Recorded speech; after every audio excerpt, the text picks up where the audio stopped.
태숙 씨는 자식들이 자신을 낯선 곳으로 이끌 때부터 그렇게 되리라는 것을 직감했습니다. 그러나 정신이 말짱하다는 것을 드러내는 대신 그대로 버려지는 것을 택한 거예요. 태숙 씨가 정신이 없다고 생각해서 이런 산속에 태숙 씨를 버려두고 가려는 자식들이 태숙 씨가 정상이라는 것을 알게 되면 그 뒷감당을 어떻게 하려나 싶었고, 그런 자식들 집으로 다시 돌아가고 싶지도 않았기 때문입니다. 태숙 씨는 배신감과 절망감에 휩싸여 정처 없이 산속을 헤매다 방치된 오두막 한 채를 발견하고 그곳에서 밤이슬을 피했습니다. 그리고 그곳에서 살기로 했어요. 산나물 캐다 반찬해서 먹는다고 해도 당장 먹을 쌀이라도 있어야 하니 태숙 씨는 마을로 내려가 기초생활수급비 신청을 하려고 했습니다. 마음대로 죽을 수도 없고 산 목숨은 살아야 하니 별 구차한 짓을 다 해야 한다고 생각했지만 그런 제도라도 있으니 감사할 따름이다 싶기도 했죠. 할머님 같은 경우에는 부양 의무자인 자식분들 형편이 괜찮으신 걸로 나오는데 이렇게 자식들이 번듯하게 있는 경우에는 기초생활수급비를 신청하셔도 받으실 수가 없어요. 그게 무슨 말이에요? 부양 의무자. 그래요. 그러니까 나한테 자식들이 있긴 한데 그것들은 있어도 없는 것보다 못한 자식들이라니까요. 할머님, 자식들이랑 문제가 있으신 모양인데 우선 자식들이랑 대화로 해결을 해보시는 게 어떠시겠어요? 아, 그런 게 다 소용없다니까 그래요. 의무가 있어도 그 의무를 질 생각이 없는 것들이야. 자식이라고 할 수도 없는데 무슨 부양을 받으라는 겁니까? 예? 결국 태숙 씨는 예외 조건에 부합하다는 판단으로 기초생활수급비를 받을 수 있게 됐고 그 돈으로 산속 오두막에서 밥 해먹고 살았습니다. 죽지 못해 산다고 생각하며 보낸 날들이었죠. 이게 무슨 일인가요? 어머님이 자식들에게 버려질 것을 예감하기도 했고 온전한 정신이시지만 자식들을 찾아가기보다 그냥 홀로 버려진 오두막에서 살아가는 것을 택하셨는데요. 어떤 사정이 있으셨는지 궁금하네요. 오늘 사연도 많은 공감 부탁드리며 바로 들어보도록 하겠습니다. 올해로 75이 된 김태숙 씨는 해방 전 이북에서 내려온 부모님에게서 태어나 갓난아이일 때 한국전쟁을 겪었습니다. 전쟁 중에 모친이 돌아가시고 부친이 재혼한 새어머니가 태숙 씨를 키웠죠. 새어머니는 심성이 곱고 참 따뜻한 분이셨습니다. 게다가 새어머니 소생이 없었기에 태숙 씨 하나만 곱게 키워주셨어요. 그러니 태숙 씨는 가난해도 사랑에 굶주리지 않으며 어린 시절을 보낼 수 있었습니다. 태숙 씨 아버지는 태숙 씨가 성인이 되기 전에 돌아가셨고 새어머니와 둘이 살았어요. 그런데 참 희한하게도 태숙 씨가 사랑에 빠진 사람은 아들 하나 키우는 호랍이었습니다. 처녀의 몸으로 애딸린 호랍이인 태숙 씨 아버지와 사랑에 빠져 결혼했던 태숙 씨 새어머니의 삶과 꼭 닮은 삶을 살겠다고 나선 거죠. 태숙아, 엄마는 솔직히 이 결혼을 잘하는 거라고 응원해 줄 수가 없어. 너가 생각하는 거랑 많이 다르고 힘든 시간을 겪게 될 텐데 엄마는 너가 그런 걸 경험하지 않았으면 좋겠어. 엄마 나 키우면서 그렇게 힘들었어요? 불행했어요? 아니잖아. 나도 잘할 수 있어요. 엄마가 나를 어떻게 키워줬는지 난 알잖아. 나도 잘할 수 있어요. 엄마처럼 잘하고 싶어. 엄마가 응원해주면 좋겠어요. 태숙 씨 걱정을 하는 새어머니를 간곡하게 설득해서 태숙 씨는 결혼했고 새어머니가 그랬던 것처럼 남편이 전처와의 사이에서 낳은 아들을 성심을 다해 키웠습니다. 그래도 태숙 씨 배 아파 낳은 자식은 꼭 있어야 한다는 새어머니의 당부도 있었고 태숙 씨와 남편도 아이를 더 갖고 싶었기에 아들 하나, 딸 하나 더 낳았습니다. 모두가 어려웠던 시절. 태숙 씨 남편은 가장으로서 3남매를 키우기 위해 몸 아끼지 않고 일했습니다. 젊을 때는 중동에 나가 힘들게 일해 집에 돈을 보냈고 한국에 돌아와서도 닥치는 대로 할 수 있는 일을 했죠. 평생 몸쓰는 일을 했던 태숙 씨 남편은 젊지 않은 나이에도 청소 용역 회사에 취직해 젊은 사람들 못지않게 제 몫을 해내는 사람이었습니다. 그러니 같이 일하는 동료들에게도 인정받으며 일했고 회사 대표도 태숙 씨 남편을 좋게 생각했던 모양인지 태숙 씨 남편이 그 회사를 인수하게 됐고 이후로도 꽤 잘 꾸려나갔습니다. 이전에도 탄탄하게 자리를 잘 잡은 회사였지만 태숙 씨 남편이 맡으며 몸집을 더 키워 꽤 성공했다 소리도 듣게 됐습니다. 그 덕분에 태숙 씨 부부는 자식들 공부도 웬만큼 시킬 수 있었고 남부럽지 않은 결혼도 시킬 수 있겠다 싶었죠. 더 바랄 것이 없었습니다. 아무 걱정 없을 것 같은 그때 허를 찔리듯 생각지도 못했던 일이 벌어진 겁니다. 태숙 씨네 큰아들, 그러니까 태숙 씨 남편의 전처소생의 장남이 편지 한 장 써놓고 집을 나가버리는 일이 생겼습니다. 식구들 모두 예상치 못한 일에 당황했지만 태숙 씨의 상실감은 이루 말할 수 없었습니다. 태숙 씨가 배 아파 낳은 아들은 아니어도 태숙 씨에게 큰아들은 첫 정을 준 아이였으니까요. 태숙 씨 속으로 낳은 자식들이 생긴 후로는 혹시라도 큰아들이 소외감을 느끼지 않을까 염려하는 마음에 오히려 큰아들을 더 챙기려고 했습니다. 큰아들도 그런 태숙 씨의 마음을 잘 알고 있었고 표현도 잘하는 아들이었기에 둘 사이는 퍽 좋았습니다. 다소 엄하게 굴었던 태숙 씨 남편보다 태숙 씨에게 더 정을 내는 것 같았죠. 태숙 씨 또한 내심 큰아들을 듬직하게 여기며 의지하는 마음이 있었습니다. 그랬기에 하루아침에 사라진 큰아들을 이해할 수 없었고 급기야 자책도 했습니다. 마음을 다해 키웠다고 생각했지만 뭔가 부족했던 것이 있었던 것은 아닐까 했던 겁니다. 그런 소리 마. 당신이 그놈한테 잘했던 건 온 세상이 알아. 불효막심한 놈, 나쁜 놈의 자식. 이제 머리 굵어졌다 이거야? 어디서 이런 짓을? 괘씸한 놈. 여보, 너무 그렇게 화만 내지 말아요. 우리가 모르는 이유가 있을 거예요. 걔가 아무 이유 없이 이럴 애가 아니잖아요. 이유는 무슨 이유? 그딴 건 난 몰라. 이놈의 자식 배은망덕도 유분수지. 아이고, 내가 그런 놈 먹여 살리려고 그 고생하며 산 게 아니야. 당신 행여나 그놈의 자식 찾을 생각 마. 어떻게 그래요? 여기저기 수소문이라도 해봐야죠. 어디서 지내는지라도 알아야 마음이 놓일 것 같아요. 부모 형제 필요 없다고 제 발로 나간 자식을 못하러 찾아. 절대 그러지 마. 지놈이 나갈 때는 지 마음대로 나갔을지 몰라도 들어올 땐 그렇게 안 되지. 돌아와도 받아줄 생각 없으니 당신도 마음 단단히 먹으란 말이야. 태숙 씨 남편이 불같이 화를 내는 통에 태숙 씨는 남편 앞에서는 더 이상 아무 말 못했지만 그렇다고 손 놓고 가만히 있을 수는 없었어요. 남편 몰래 아름아름 큰아들이 친하게 지내던 친구들을 찾아다니며 알아봤으나 어디로 간 것인지는 찾을 수 없었습니다. 뭘 어떻게 할 수 있는 게 없으니 태숙 씨도 자연히 포기를 할 수밖에 없었고 그 여파로 한동안 알아놓을 정도로 힘들어하던 태숙 씨였으나 시간이 지나면서 차츰 기력을 회복했죠. 그 이후로 집안 식구 누구도 큰아들의 이야기를 꺼내는 사람이 없었으나 태숙 씨 마음 한구석에는 늘 큰아들 걱정이 자리 잡고 있었습니다. 이 또한 지나가리라는 말, 시간이 약이라는 말이 참으로 맞는 말인 겁니다. 태숙 씨에게는 다른 자식이 둘이나 더 있었죠. 그 자식들을 건사하고 살뜰히 챙기는 것에서 조금씩 생기를 찾았고 사는 재미를 느끼며 점차 그 상실감과 상처를 잊을 수 있었습니다. 많은 일들이 있었지만 가장 큰 경사는 아무래도 자식들 혼사였어요. 사실 말이야 바른 말이지 태숙 씨 아들은 학창 시절부터 성실하고 착실한 편은 아니었습니다. 어째 집안 형편이 나아지고부터는 그런 성향이 더 심해지는 것 같았죠. 대학도 점수 맞춰 겨우 들어갔고 특별히 하고 싶은 일도 없다면서 괜한 겉멋과 헛바람이 들어 유학 타령을 해 유학까지 보내줬는데 공부를 다 마치지고 못하고 귀국해서 겁도 없이 사업을 하겠다고 사업자금을 대달라던 아들이었습니다. 평생을 부지런히 일하며 시간을 허투루 쓴 적이 없었던 태숙 씨 남편이 보기에는 그런 아들이 한심했고 언제 철이 들여나 걱정이 이만저만이 아니었습니다. 그런 아들이 결혼을 하겠다고 나섰으니 이제는 마음 잡고 정착해서 착실하게 제 가정 잘 꾸리며 살아주지 않을까 하는 기대를 했던 겁니다. 결혼하고 나면 그래도 지 마누라 먹여 살릴 생각은 하겠지. 그러겠죠?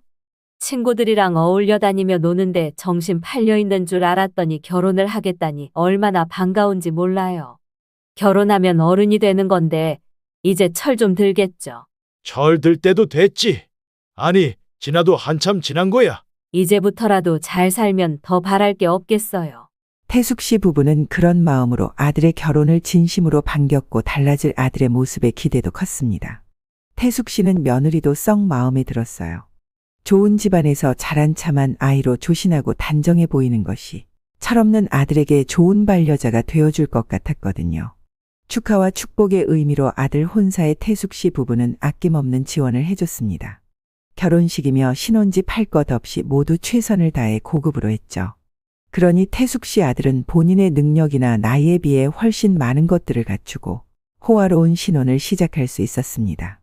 태숙 씨 부부는 그만큼 도와줬으니 이제는 진정한 성인으로서 한 가정의 가장으로서의 책임감과 의지 같은 것들도 갖게 되리라 기대했습니다. 그러나 안타깝게도 태숙 씨 아들은 애초에 자기 힘으로 무언가를 이뤄갈 마음도 없고 결혼했다고 해서 그것을 계기로 달라져야겠다는 생각도 전혀 하지 않는 것 같았습니다. 오히려 결혼을 계기로 더욱 당당하게 사업자금 투자를 요구하기 시작했죠. 자기도 이제 가장이 되었으니 아내에게 당당한 남편이 되기 위해서라도 번듯한 사업을 해야 한다나요. 태숙 씨 부부와는 전혀 다른 논리로 가장으로서의 책임감을 무기로 내세우고 나온 겁니다. 태숙 씨 남편은 경험도 투지도 부족해 보이는 아들에게 사업자금 투자를 할 수 없다며 씨알도 안 먹힐 소리 하지도 말라고 했고, 태숙 씨 역시 아들에게 아직은 준비가 덜 된 것 같다며 좋게 타일렀습니다. 그러나 아들은 막무가내였고 아침 저녁으로 태숙 씨 부부를 들볶기 시작했죠. 자식 이기는 부모 없다는 말이 어쩜 이리도 맞는 말인지 모르겠습니다. 완강하게 버틸 줄로만 알았던 태숙 씨 남편도 어쩔 수 없이 아들 고집 당해내지 못하고 투자를 해주기로 한 거예요. 어릴 때도 제 욕심에 차지 않으면 어디서나 드러누워 더럭더럭 때를 쓰며 울고불고 하던 아들인데 그 버릇을 장가까지 가고서도 고치지 못한 게 아니겠습니까? 태숙 씨 부부는 며느리 보기 민망해서라도 어쩔 도리가 없다 하며 한숨을 쉬었습니다. 사실 태숙 씨 남편은 자기가 하는 청소 용역 사업을 아들에게 물려주고 싶어 했어요. 대학 다닐 때 놀러만 다니고 학사경고장이 집으로 날아오고 하니 그때부터 태숙 씨 남편은 아들에게 회사에 나와 일을 배울 것을 제안했습니다. 그러나 아들은 청소 용역 일은 자기 적성에 맞지 않는다며 아버지 사업을 물려받을 생각이 전혀 없다는 것을 강조했어요. 좋게 말해 적성에 맞지 않는다는 것이지 청소 용역같이 험한 일은 모양 빠져서 하기 싫다는 아들의 속마음을 태숙 씨 부부는 모르지 않았습니다. 그러니 하기 싫다는 일을 억지로 강요할 수도 없는 일이고 적성 타령하는 녀석. 제 적성에 맞는 일을 찾아 제 몫하고 살아주기를 바랐는데 죽어도 제 적성은 사업이라는 겁니다. 부모 지원 받아서 하는 쉽게 시작하는 사업이라고 생각하지 말고 부모가 어렵게 만들어준 투자금이라는 거 항상 마음에 새기고 열심히 해보렴. 아버지가 여전히 좋은 얼굴 안 하시지만 너가 열심히 하는 모습 보여드리면 아버지도 한결 누그러지실 거야. 엄마, 글쎄, 걱정 마세요. 요즘 한창 뜨고 있는 사업이라 들어가기만 하면 무조건 되는 거라고요. 두고 보세요. 아버지 시대랑 지금은 달라요. 제가 얼마나 사업 감각이 있는지 보여드릴게요. 너무 그렇게 자신하지 말고 돌다리도 두들겨보고 건너야 한다는 거 잊지 마. 알지? 엄마는 우리 아들 잘할 거라 믿어. 응원한다. 태숙 씨 남편은 자금은 대주지만 여전히 영 못마땅하다는 티를 많이 냈기 때문에 아들이 상처받을까 마음이 쓰여 태숙 씨는 일부러 더 아들에게 좋은 말을 더 많이 해주려고 했습니다. 그러나 태숙 씨도 아들의 태도가 지나치게 자신만만한 것이 도리어 가볍게 보이고 걱정이 되는 게 솔직한 심정이었죠. 그렇더라도 아들 말을 믿고 싶었던 태숙 씨였기에 늘 한결같은 마음으로 아들 하는 일이 잘 되길 빌었습니다.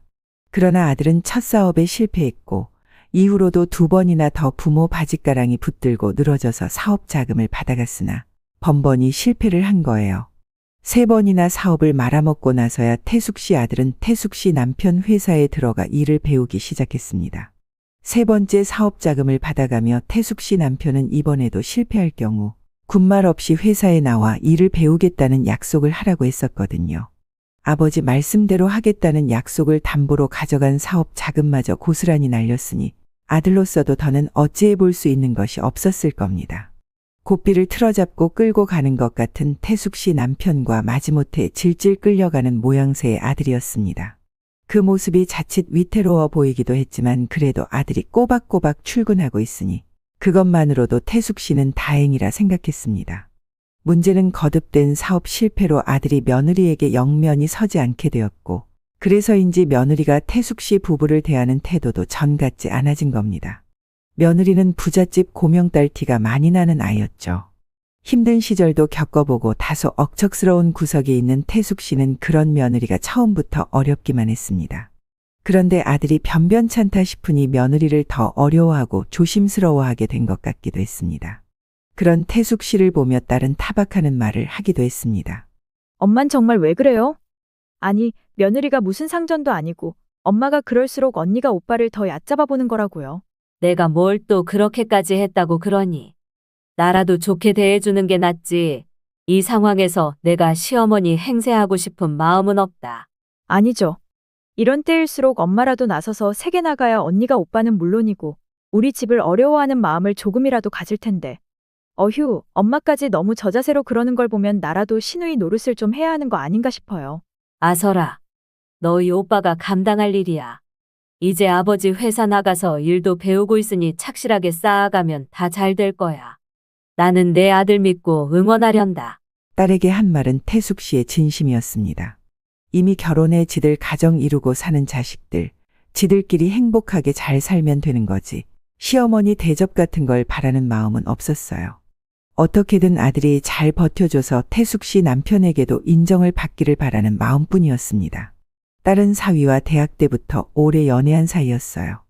넉살 좋은 사위는 대학 때부터 태숙 씨 집에 자주 드나들며 밥도 먹고 가고 스스럼 없이 지냈죠.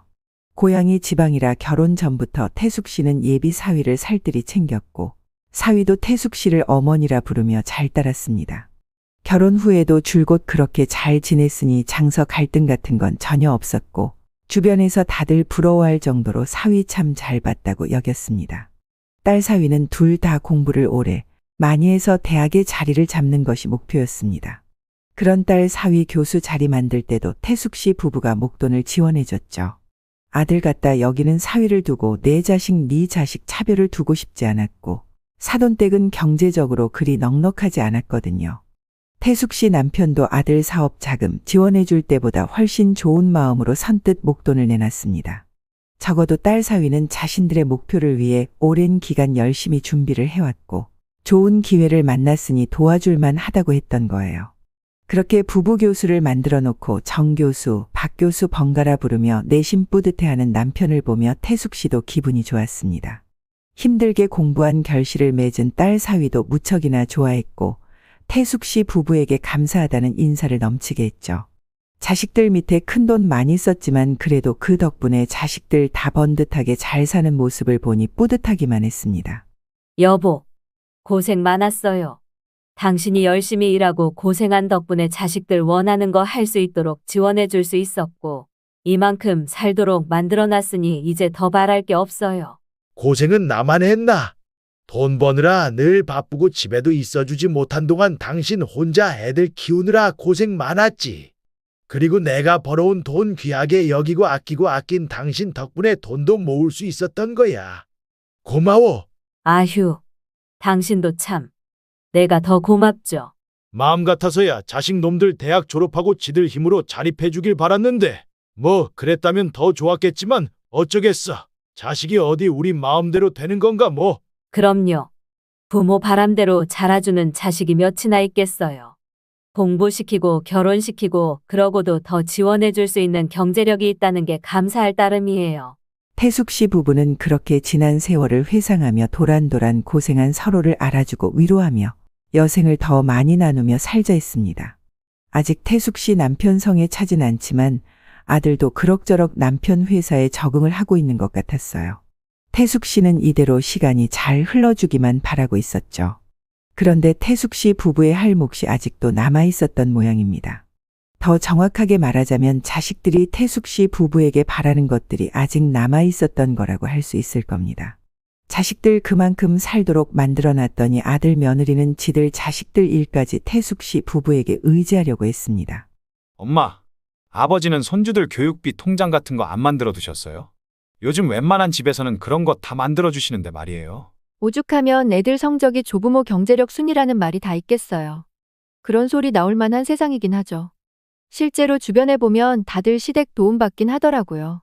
그러니까 제 친구들 중에도 아직 애가 돌도 안 지났는데 벌써 통장 몇 개 만들어 놓고 애 커갈 때마다 하나씩 척척 꺼내 놓겠다고 하시는 부모님도 계신다고요. 태숙 씨는 아들 며느리의 이야기를 듣고 생각이 많아졌습니다. 아들이 아직은 태숙 씨 남편 눈치를 보고 있어서 태숙 씨 남편 없을 때 태숙 씨만 붙들고 한 이야기인데 이 이야기를 남편에게 어떻게 전해야 할지 고민도 있었죠. 남편이 아들을 못 믿어하는 것도 하는 거지만 태숙 씨 생각으로도 과연 그게 맞는 것인지 의문이 들었기 때문입니다. 태숙 씨 나름대로 여기저기 물어보기도 하고 뉴스도 찾아보고 그러면서 아들 며느리가 하는 이야기들을 이해해 보려 했습니다. 물론 태숙 씨도 지인들이 손주들 교육비를 지원하기도 한다는 것을 알고는 있었지만 그게 당연하다거나 일반적인 일이라고는 생각을 하지 않았던 태숙 씨였습니다. 그러나 아들 며느리가 저렇게 나오면서 생각을 하다 보니 태숙 씨도 마음이 흔들렸죠. 전 세계적인 불경기라고 하고 사는 것이 팍팍하다고는 해도 자식들이 손주 교육비에 허덕이는 형편도 아닌데 굳이 그렇게까지 해야 하는가 하는 생각과 도와줄 수 있는 형편이 되면 얼마든지 도와줄 수 있지 않은 생각 사이에서 방황을 했던 것 같습니다. 처음부터 결과는 정해져 있었던 걸까요? 고민 끝에 태숙 씨는 남편을 설득해 결국 손주 교육비 명목으로 아들 며느리에게 지원을 해주게 됐죠. 남매 간에 무슨 이야기가 있었던 것인지 딸이 그 소리를 듣고서는 득달같이 찾아와 왜 오빠만 도와주냐고 아들 딸 차별하냐 하며 난리를 쳐서 외손주 교육비 통장도 만들어줬습니다. 태숙 씨 부부는 자식들한테 지원할 만큼 해줬고 충분히 지들 목 다하며 살 수 있게 만들어놨는데도 여전히 경제적으로 부모 의존도가 높은 자식들 걱정을 할 수밖에 없었습니다. 우리가 영원히 사는 것도 아니고 언제까지나 도와줄 수 있는 것도 아닌데 언제나 철이 들려는지. 그래도 애비가 회사 열심히 다니고 있잖아요. 이제 정신 차릴 때도 됐죠. 당신이 다잡아 붙들고 가르치면 더 나아지지 않겠어요? 그놈은 아직 멀었어. 나도 이제 슬슬 회사 물려주고 쉬고 싶은 마음이 왜 없겠어. 그런데 아직은 아니야. 그놈한테는 회사 맡겨놓고서는 내가 마음 편히 쉬지도 못할 거라고. 남편의 근심이 깊은 것 같아 태숙 씨도 걱정이 커졌습니다. 아들이 남편에게 인정받고 회사를 맡아 꾸려갈 준비가 되려면 앞으로 시간이 얼마나 더 걸릴 것인지, 시간이 해결해 줄 수 있는 문제이긴 한 것인지 여러 가지 생각이 들었죠. 그런데 그로부터 얼마 지나지 않아 태숙 씨 남편이 갑자기 쓰러졌습니다. 그렇게 건강하던 사람이 갑자기 쓰러져 심장마비로 세상을 떠나고 만 겁니다. 그 누구도 짐작조차 하지 못했던 준비하지 못한 이별이었습니다. 태숙 씨는 장례 치르는 동안에도 내내 실감이 나지 않았는데 남편을 보내고 홀로 텅 빈 집에 들어서니 남편이 떠났다는 현실이 비로소 온몸으로 느껴지는 것 같았습니다. 장례식장에서는 애써 삼켰던 울음이었는데 자식들 다 돌아가고 혼자 남은 집에서 온 집이 울리게 큰 소리로 목 놓아 울기도 했습니다. 남편과 하고 싶었던 일들, 남편에게 해주고 싶었던 일들이 아직 얼마나 많이 남아있는데 이렇게 갑자기 예고도 없이 떠나버린 남편이 사무치게 그리웠습니다. 남편 없이 태숙 씨 혼자 자식들에게 부모 역할을 잘할 수 있을지 걱정도 됐습니다. 그 슬픔과 두려움도 채 가누지 못한 태숙 씨에서 이어지는 청천벽력이 있었으니 남편 회사가 다 망하게 생겨 정리를 해야 한다는 소식을 듣게 된 겁니다. 아무런 준비도 없이 갑자기 회사를 맡게 된 태숙 씨 아들이 잘해주기만을 바라던 태숙 씨였는데 이게 무슨 소리란 말입니까? 엄마도 전혀 모르셨죠? 나야 뭐 아버지가 회사 일을 통 말씀을 안 해주시니 아는 게 없죠. 사태가 이렇게 되고 나서야 보니 그동안에서 부채가 너무 커서 감당이 안 되고 있었더라고요. 그럴 리가 없다. 너희 아버지가 일을 그렇게 만드실 분이 아니야. 회사에 빚이 있다는 얘기도 들어본 적이 없는데 도대체가 이게 다 무슨 일인지 모르겠어. 엄만 아버지 일에는 도통 아는 게 없으셨잖아요. 알려고 하지도 않으셨고. 빚 하나 없이 회사 운영하는 게 쉬운가요? 근데 우리 회사는 정말 해도 너무한 거죠. 언제 망해도 놀랍지 않았을 정도였어요. 그야말로 엉망진창이던데 아버지는 어떻게 일을 이렇게 만들어 놓으신 건지. 태숙 씨는 아들의 말을 믿을 수가 없었습니다. 아들이 가져와 설명하는 복잡한 서류들도 눈에 들어오지 않았습니다. 뭐가 뭔지 혼란스럽기만 한 태숙 씨에게 아들은 아버지 때문에 그 빚까지 본인이 다 짊어질 수 없다고 회사 정리해도 빚이 산더미라고 했습니다. 결국 갖고 있던 건물이며 땅, 남은 거 있는 대로 다 팔아서 빚 갚으라고 아들에게 넘겼죠. 그 와중에 딸은 회사 빚은 회사 빚이고 그건 회사 맡은 오빠가 감당할 일이라며 건물이랑 땅은 엄연히 아버지 유산인데 정당한 자기 몫을 내놓으라고 한 겁니다. 딸 등살에 태숙 씨는 친정어머니가 돌아가시며 남겨주신 재산을 털었습니다. 나중에 어디 좋은 곳에 써야지 하며 묻어뒀던 것까지 탈탈 털어서 딸에게 준 거죠. 있는 거 없는 거 다 털어주고 빈털털이나 다름없는 처지가 되니 아들, 며느리, 딸 사위 태도는 눈에 띄게 싸늘해졌습니다. 태숙 씨 남편에게 큰 점수 못 받고 있는 아들 위해 태숙 씨가 남편을 설득해 준 게 몇 번인데 며느리는 그렇다 치더라도 아들마저 태숙 씨에게 심드렁한 태도를 취하니 태숙 씨는 그렇게 허무할 수가 없었습니다. 늘 제 것 챙기기 바쁜 딸보다 수더분하고 듬직한 사위가 정을 더 많이 내곤 했는데 그 사위마저 태숙 씨 대하는 것이 전 같지 않았습니다. 서글프고 허망한 심정 가눌 곳 없었던 태숙 씨에게 남편의 빈자리만이 더욱 크게 느껴졌습니다. 그러나 태숙 씨가 그리 여린 사람은 아니기에 그런 시간들도 이겨냈습니다.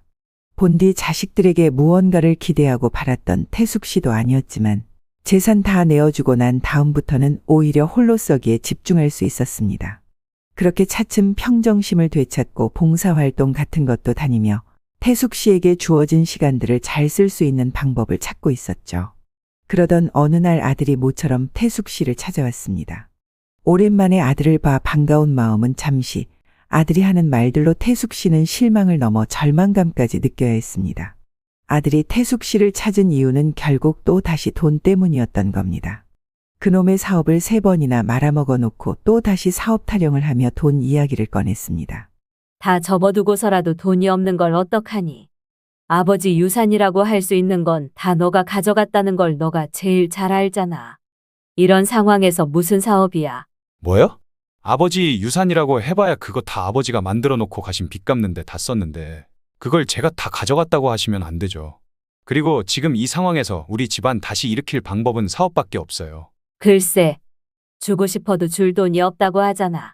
엄마 지금 살고 계신 이 집이 있잖아요. 이거 팔아서 좀 보태주세요. 이제 내가 살고 있는 집까지 팔라는 거냐? 이 집 팔고 나면 나더러 길바닥에 나 앉으라 소리니? 당연히 아니죠. 이 집 팔고 저희한테 주시면 저희 집에 모실게요. 엄마도 이제 연세도 있으시고 혼자 계시는 것보다 훨씬 낫잖아요. 태숙 씨는 어이가 없어서 아들 얼굴을 한동안 물끄러미 쳐다보기만 했습니다. 태숙 씨의 텅 빈 것 같은 표정과 아들의 반짝이는 눈빛이 참으로 대조적입니다. 물려받을 재산 다 받고 나서부터는 안부 전화 한 통 제대로 하지 않던 것들이 태숙 씨 생각해서 지들 집에 모시겠다고 할 리가 없다는 걸 태숙 씨가 모를 리가 없는데 속히 빤히 들여다보이는 알량한 그딴 소리를 아들은 아무렇지도 않게 하는 겁니다. 태숙 씨는 그렇게는 힘들 것 같다고 사업 벌일 상황이 안 되니 어디라도 취직해서 착실하게 월급 받을 생각을 하라고 했습니다. 그러나 아들은 물러날 마음이 전혀 없어 보였죠. 태숙 씨가 단호한 입장을 보이자 아들은 신세한탄을 시작했습니다. 집에서 가장으로서 당당하지 못한 스스로를 자책하며 자신은 인생 실패자라고 눈물까지 보였습니다. 태숙 씨는 또 어쩔 수 없이 사는 집 내놓고 그 집 판 돈을 아들에게 주기로 한 겁니다. 아들이 불쌍하거나 안쓰러워서가 아닙니다. 아들의 태도로 보아 태숙 씨가 집을 팔 때까지 계속해서 닥달을 할 것이 분명했기 때문입니다. 결국은 태숙 씨가 이기지 못할 싸움이란 걸 직감했기 때문에 힘든 감정 소모를 더 하고 싶지 않았던 거예요. 그렇게 태숙 씨는 살던 집까지 팔아 남긴 것 하나 없이 다 내어주고 아들 며느리 집에 들어가 살기 시작했습니다. 말이 좋아 지들이 모시고 산다는 것이지 태숙 씨는 아들네 들어간 이후 하루도 편한 날이 없었습니다. 그만큼 지원해준 것만으로도 태숙 씨는 당당하게 큰 소리치며 아들네에 머물러도 되는 사람임에도 불구하고 눈치가 보였던 겁니다. 눈칫밥이 별게 아닌 거죠. 태숙 씨가 아들네 들어가 같이 살게 되고 얼마 지나지 않아 온 나라를 넘어 전 세계를 뒤흔든 코로나19 사태가 벌어졌습니다. 평소 외출도 자주 하지 않던 태숙 씨인데 하필이면 확진자 동선에 걸려 코로나 검사를 했더니 양성 반응이 나와 그 길로 격리가 된 거예요. 분위기가 제일 안 좋았던 시기였기에 음성 판정을 받고도 일주일이나 더 격리되었다가 귀가 조치를 받아 아들네로 돌아갔는데 문 열고 나와 보지도 않은 채 인터폰으로 애들한테 바이러스 옮길까 걱정이라며 딸내 가 있으라는 소리를 들었습니다. 아무리 시국이라 하더라도 노모가 코로나를 앓고 돌아왔는데 문전박대를 하다니요. 태숙 씨는 서러움에 눈물이 나려는 걸 간신히 참고 딸한테 전화를 했으나 딸도 전화를 받지 않았어요. 당장 갈 곳이 없으니 무작정 딸내로 찾아가 배를 눌렀지만 응답이 없었습니다. 날은 곧 어두워졌고 하염없이 기다릴 수도 없어 근처 찜질방에서 하룻밤 잠을 청했습니다. 태숙 씨 수중에 있는 돈으로는 찜질방에서 지내며 밥 사 먹는 것도 며칠 하지 못할 형편이었어요. 그 꼴로 찾아갈 만한 지인 집도 마땅히 떠오르지 않았고 무엇보다 뭐라고 하며 지인 집에 재워달라고 하겠습니까? 자식들이 나 몰라라 하며 문도 열어주지 않는다 하며 재워달라고 할 수도 없는 노릇이니 태숙 씨는 이리저리 수소문을 하다 놓인 쉼터 같은 시설을 찾아갔습니다. 그런데 그곳에 있던 직원이 태숙 씨의 사연을 듣고 분개하며 존속 학대로 경찰에 신고라도 하셔야 한다며 난리를 쳐 기어이 경찰까지 오게 만들었으나 가족 간의 분쟁은 웬만하면 가족끼리 타협점을 찾으라는 소리를 하며 미적지근하게 대응하는 모습을 봤습니다.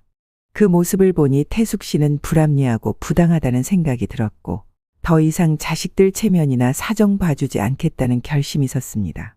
태숙 씨는 그 길로 아들, 딸에게 당장 와서 데려가지 않으면 경찰에 신고하고 존속 학대로 고소도 하겠다고 문자를 보냈죠.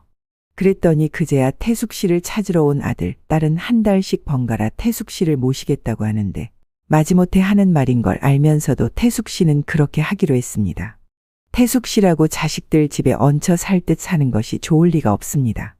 집 한 돈 홀라당 다 주지 말고 작은 집, 아니 방 한 칸이라도 태숙 씨만을 위한 공간 하나는 만들어둘 걸 그랬다고 얼마나 후회했는지 모릅니다.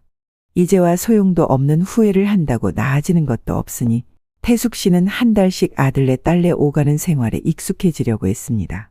내가 그동안 해준 게 얼만데 하며 당당하게 요구할 건 요구하고 편하게 있으려고 하루에도 몇 번씩 마음을 다잡아먹곤 했죠. 적어도 눈칫밥을 먹는다는 기분은 들지 않게 됐을 즈음 아들네에서 태숙 씨가 작은 실수를 하나 하고 만 겁니다. 내가 못 살아. 어머님, TV 리모컨을 냉장고에 넣어두시면 어떡해요? 아무리 찾아도 없더니 여기 있었네. 아이고, 그걸 내가 거기다 뒀더냐? 내가 이렇게 정신이 없구나. 어머니, 요즘 부쩍 깜빡깜빡도 잘하시는 것 같던데 검사라도 한번 받아보셔야 하는 거 아니에요? 여보, 그냥 넘길 일이 아닌 것 같아. 어머니 모시고 병원에 한번 가봐야겠어요. 그러는 게 좋겠지?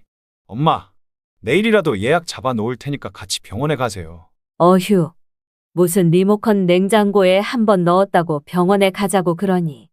나 아직 말짱하니까 걱정 마라.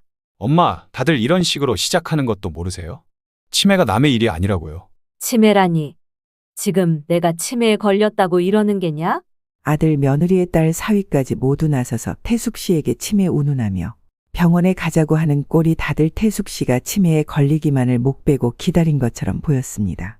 자식들의 그런 모습을 보며 태숙 씨는 치매라도 걸려서 빨리 남편이 있는 곳으로 따라가고 싶다는 생각마저 들었습니다. 이제와 태숙 씨에게는 살아있는 것, 살아가는 것에 남아있는 미련 같은 것도 없었으니까요. 그러다 태숙 씨는 치매 걸린 척이라도 해서 어디 요양원 같은 데라도 들어가면 맘이라도 편할 거란 생각을 했습니다. 자식들한테 주눅 들지 않고 당당하게 태숙 씨 권리를 요구하며 지낸다고는 해도 그게 좋을 리가 없었죠. 차라리 요양원에서 지내는 것이 훨씬 나을지도 모른다는 생각이 들어 일부러 정신없는 척을 했더니 아들, 딸이 갑자기 경치 좋은 곳에 가자고 하며 태숙 씨를 낯선 곳으로 데려가는 겁니다.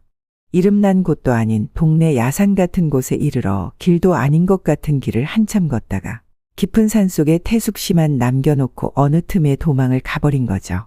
태숙 씨는 자식들이 자신을 낯선 곳으로 이끌 때부터 그렇게 되리라는 것을 직감했습니다. 그러나 정신이 말짱하다는 것을 드러내는 대신 그대로 버려지는 것을 택한 거예요. 태숙 씨가 정신이 없다고 생각해서 이런 산 속에 태숙 씨를 버려두고 가려는 자식들이 태숙 씨가 정상이라는 것을 알게 되면 그 뒷감당을 어떻게 하려나 싶었고 그런 자식들 집으로 다시 돌아가고 싶지도 않았기 때문입니다. 태숙 씨는 배신감과 절망감에 휩싸여 정처 없이 산속을 헤매다 방치된 오두막 한 채를 발견하고 그곳에서 밤이슬을 피했습니다. 그리고 그곳에서 살기로 했어요. 산나물 캐다 반찬해서 먹는다고 해도 당장 먹을 쌀이라도 있어야 하니 태숙 씨는 마을로 내려가 기초생활수급비 신청을 하려고 했습니다. 마음대로 죽을 수도 없고 산 목숨은 살아야 하니 별 구차한 짓을 다 해야 한다고 생각했지만 그런 제도라도 있으니 감사할 따름이다 싶기도 했죠. 할머님 같은 경우에는 부양 의무자인 자식분들 형편이 괜찮으신 걸로 나오는데 이렇게 자식들이 번듯하게 있는 경우에는 기초생활수급비를 신청하셔도 받으실 수가 없어요. 그게 무슨 말이에요? 부양의무자. 그래요.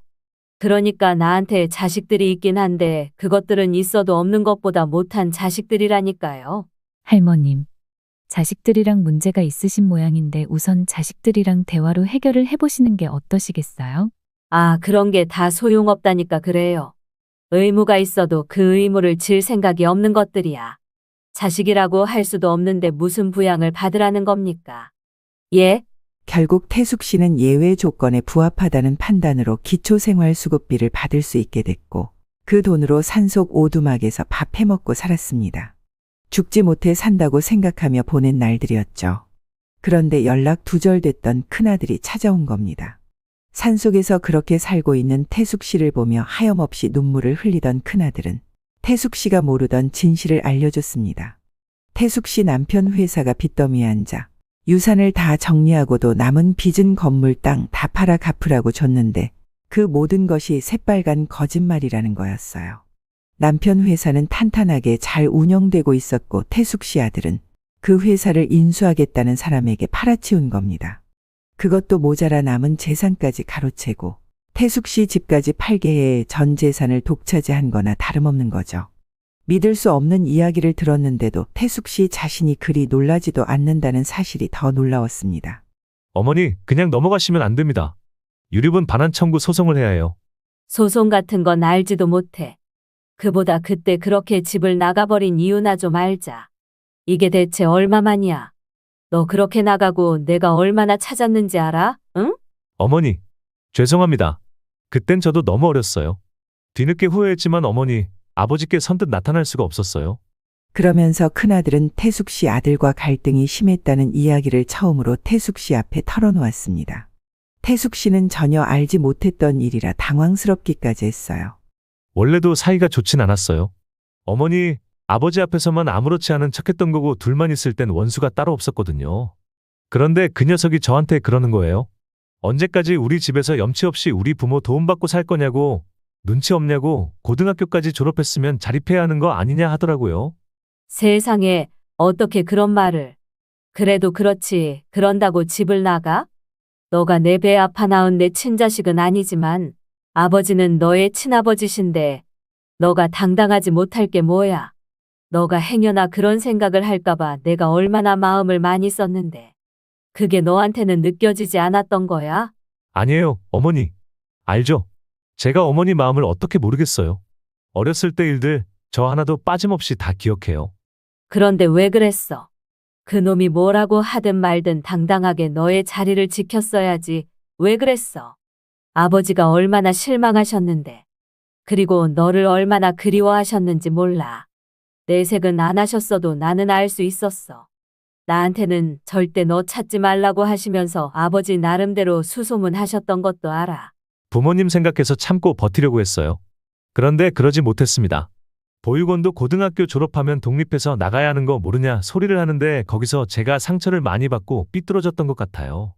알고 보니 태숙 씨 아들이 큰아들과 태숙 씨 남편 사이에서 이간질도 많이 했던 모양이었습니다.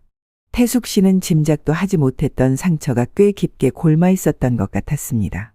그 모든 것들이 오해에서 비롯했다는 것이 너무나도 안타까운 일이었죠.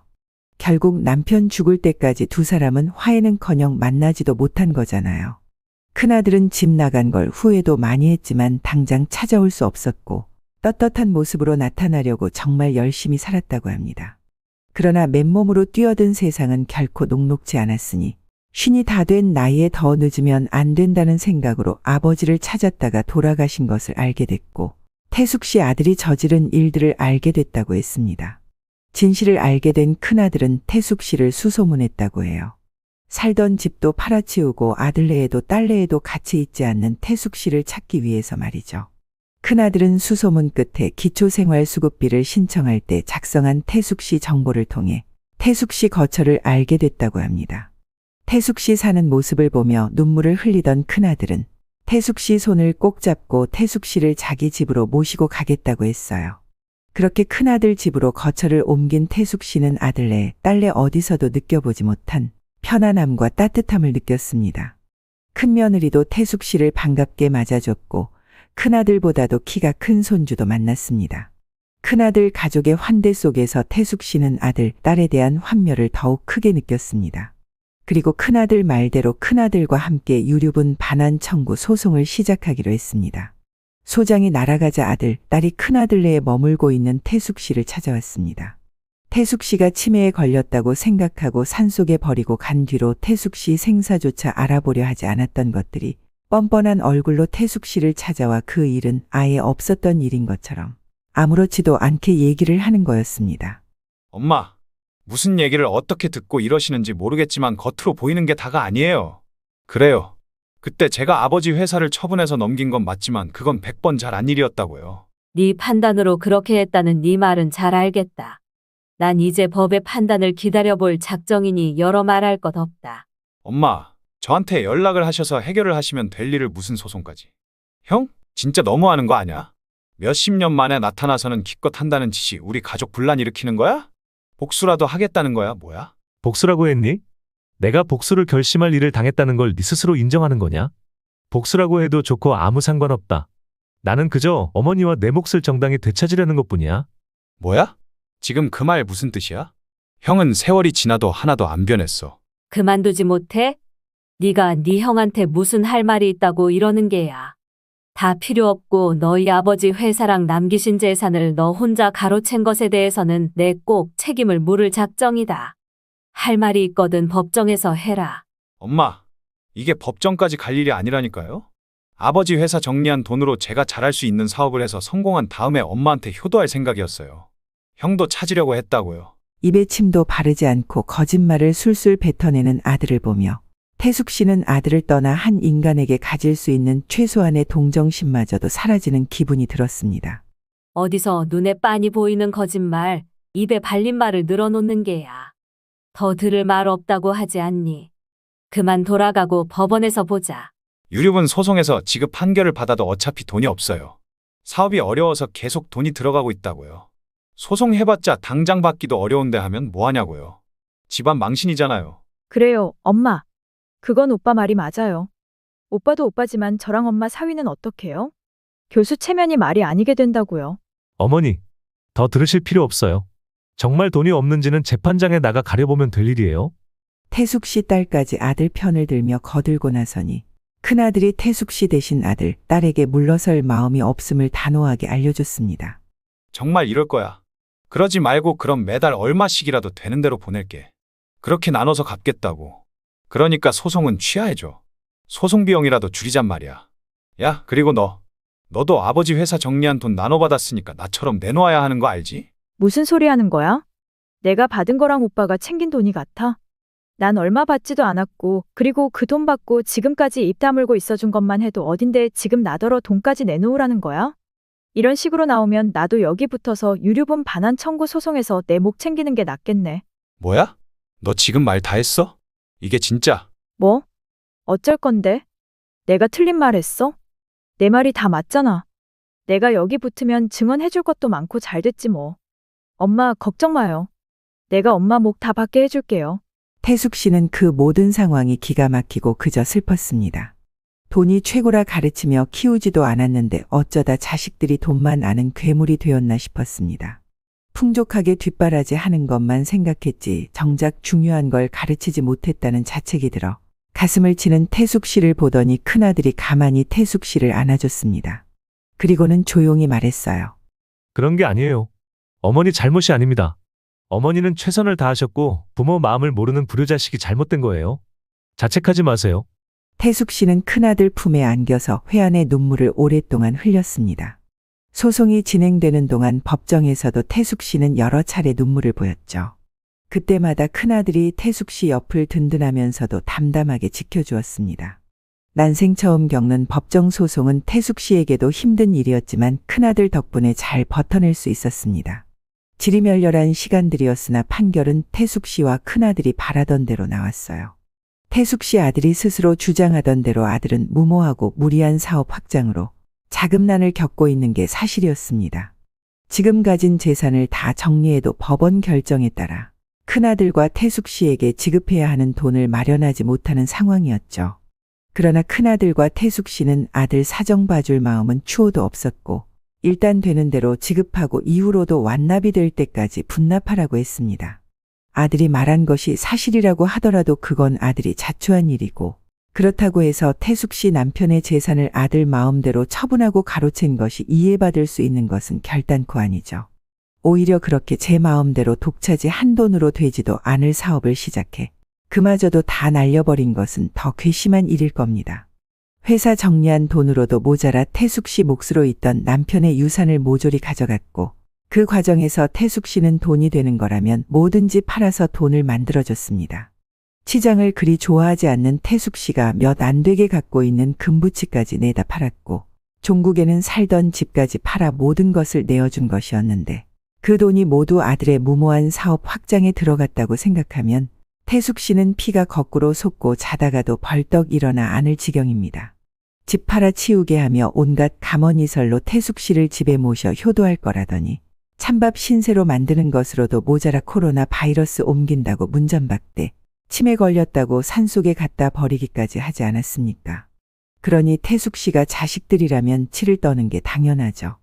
법원에서 마지막으로 본 이후 아들은 태숙 씨에게 사정을 봐달라고 호소하는 연락을 여러 차례 해왔지만 태숙 씨는 미동도 하지 않았습니다. 기어이 큰아들 집으로 태숙 씨를 찾아온 아들에게 태숙 씨는 똑같이 문전박대를 하려 했습니다. 문 밖으로 나가보지도 않고 현관 인터폰으로 아들에게 말했어요. 나는 더 들을 말도 할 말도 없고 무엇보다 네 얼굴을 보고 싶지 않으니 돌아가라. 엄마. 그럼 제 이야기만이라도 들어주세요. 제발요. 난 네 목소리도 듣고 싶지 않아. 지금 이러고 있는 것만으로도 힘들다. 엄마, 집사람이 이혼을 해달라고 해요. 저 이 상황에서 이혼까지 당하면 양육비까지 보내줘야 하는데 저 정말 어떻게 살아요? 눈앞에 캄캄해요. 엄마, 제발 도와주세요. 네가 지금껏 너 하는 일을 두고 나와 상해 비슷한 거라도 한 적이 한 번이라도 있냐? 넌 언제나 네 멋대로 네 하고 싶은 대로 했고 돈 달라는 소리 외에는 한 적이 없다. 네가 이혼을 당하든 말든 내 알 바 아니고 돈 달라는 소리 같은 건 네가 인간이라면 더 이상 못하겠지. 썩 돌아가서 이번 달 입금일이나 미루지 마라. 엄마, 도와주세요. 살려주세요. 처절하게 울부짖는 아들의 목소리는 더 이상 태숙 씨 마음을 흔들지 못합니다. 지금껏 지가 저지른 일에 책임져 본 적도 없었으니 지금부터라도 스스로의 말과 행동에 책임지고 자신의 삶을 스스로 꾸려나가는 방법을 배워야 할 거라고 생각합니다. 그러나 그 또한 그저 막연한 생각일 뿐 진심으로 아들을 위하는 마음에서 우러난 생각은 아닌 거죠. 참교육이라고들 하던데 아들이 받게 될 벌들로 이제라도 정신 차리고 제대로 된 삶을 살아가는 정상적인 인간이 되면 그나마 다행이라고 생각했습니다. 아들이 다녀가고 며칠 뒤 딸도 태숙 씨를 찾아왔습니다. 태숙 씨는 딸 얼굴도 보고 싶지 않았는데 큰아들의 손주가 문을 열어주는 바람에 보고 싶지 않은 얼굴을 대면하게 된 거예요. 딸도 무슨 아쉬운 소리를 하려고 온 것인가 싶었더니 그런 것 치고는 어째 얼굴이 많이 상기되어 있었습니다. 엄마, 내가 지금 얼마나 곤란한 상황에 처했는지 알아요? 나랑 우리 그이 학교에 누가 투서를 넣었다고요. 그게 문제가 돼서 지금 내가 정말 투서라니. 문제가 됐다고 하는 걸 보면 니들이 저지른 그 추악한 짓들에 대해 누군가 까발렸다는 소리 같은데 누군지 몰라도 참 정의로운 사람이구나. 엄마, 아니 어떻게 엄마가 돼서 어떻게 그렇게 말할 수가 있어요? 그 투서 엄마가 보낸 거 아니에요? 다른 직업도 아니고 교수라는 직업이 유난히 윤리 도덕 문제에 민감한 거 몰라요? 딸 인생 망치려고 작정한 거예요? 네가 생각해도 내가 한 짓이 윤리 도덕적으로 문제가 되는 짓이란 건 아는 모양이구나. 나는 투서 같은 걸 넣을 정도로 너희들 삶에 관심도 없지만 설령 내가 그 투서를 넣었다고 한들 내가 그렇게 억울해할 일이냐? 네 그 잘난 교수 자리 누가 만들어준 건지 잊었니? 엄마, 정말 이럴 거예요? 이제 부모 자식이고 뭐고 다 필요 없다 이거예요? 어이가 없구나. 나를 산속에 버리고 가던 그날 이미 부모 자식 관계는 끝난 거 아니냐. 아니, 그보다 더 전이겠구나. 니들 둘이 작당해서 아버지 재산 가로채고 애미를 문전박대했던 그때 이미 우리는 부모 자식 간 인연을 끊어낸 거다. 그러니 다시는 찾지 말거라. 태숙 씨는 아들, 딸에게 자신이 당한 배신과 절망에 대해 구구절절 말하고 싶은 마음도 있었습니다. 그 꼴을 당했으니 자식 같지도 않은 것들한테 복수하고 싶은 심정도 굴뚝 같았습니다. 그럼에도 불구하고 차마 태숙 씨 손으로 자식들 해코지는 할 수 없어 그저 묵묵히 있었던 것인데 그런 태숙 씨를 차례대로 찾아와 여전히 지들 생각만 하는 아들, 딸을 보며 제대로 나서서 복수라는 걸 해주길 바라는 것이냐고 묻고 싶기도 했습니다. 태숙 씨가 그렇게 돌려보냈음에도 끈질기게 연락을 계속해오는 아들에게는 네가 지금 살고 있는 그 집마저 팔아서 내놓으라고 해야 정신 차리겠냐? 너는 내가 살고 있던 집마저 팔아서 내놓으라고 하지 않았냐? 존속유기 혐의로 고소를 당해도 할 말 없는 것들이 무슨 염치로 도움을 청하는 거냐? 하며 호통을 쳤습니다. 그렇게 구질구질하게 연락해대는 딸에게는 인터넷 기자라며 연락 온 사람이 있었다. 언제든지 연락하면 취재하러 오고 싶다고 하시던데 아주 전국적으로 망신당하고 학교에서도 잘리게 만들어줄까? 정녕 네가 그러길 바라는 거냐? 하며 소리를 질렀습니다. 그랬더니 둘 다 아무 말 못하고 태숙 씨를 더 이상 찾아오지도 않았습니다. 고려장 설화를 다룬 김영영의 따뜻한 봄날이라는 시가 있습니다. 그 시에서 아들은 꽃구경 가자며 어머니를 업고 산길을 나섰죠. 그런 아들 등에 업힌 어머니는 아들이 자신을 버리러 가는 길임을 알고 있으면서도 자기가 버려지는 것보다 아들이 혼자 돌아가다 행여길 일을 더 걱정합니다. 불면 날아갈까 주면 꺼질까 모든 것을 내주고도 자식들에게 최소한의 부모 대접도 받지 못하는 부모들이 얼마나 많은가요? 자식 사랑이 아무리 영원한 짝사랑이라고 해도 정도라는 것이 있습니다. 자식된 도리를 하지 않는 자식을 그래도 자식이라고 끝까지 봐주기만 하는 것이 결코 잘하는 일이 아니라는 것을 이 시대의 모든 부모들이 알았으면 좋겠습니다. 네. 오늘 사연도 잘 들으셨나요? 댓글을 통해 생각을 풀어내시며 서로 공감을 나눠보세요. 사연을 보내주신 어머님, 아버님들의 이야기를 듣고 공감해주시는 구독자분들이 벌써 3만 명을 넘어섰는데요. 구독과 좋아요, 알람 설정을 통해 동참해주세요. 어르신들이 소통하시는 창구가 되어 사회 속에서 소외감을 느끼지 않으시도록 돕겠습니다. 오늘도 인생의 해안을 통해 들어주셔서 감사합니다.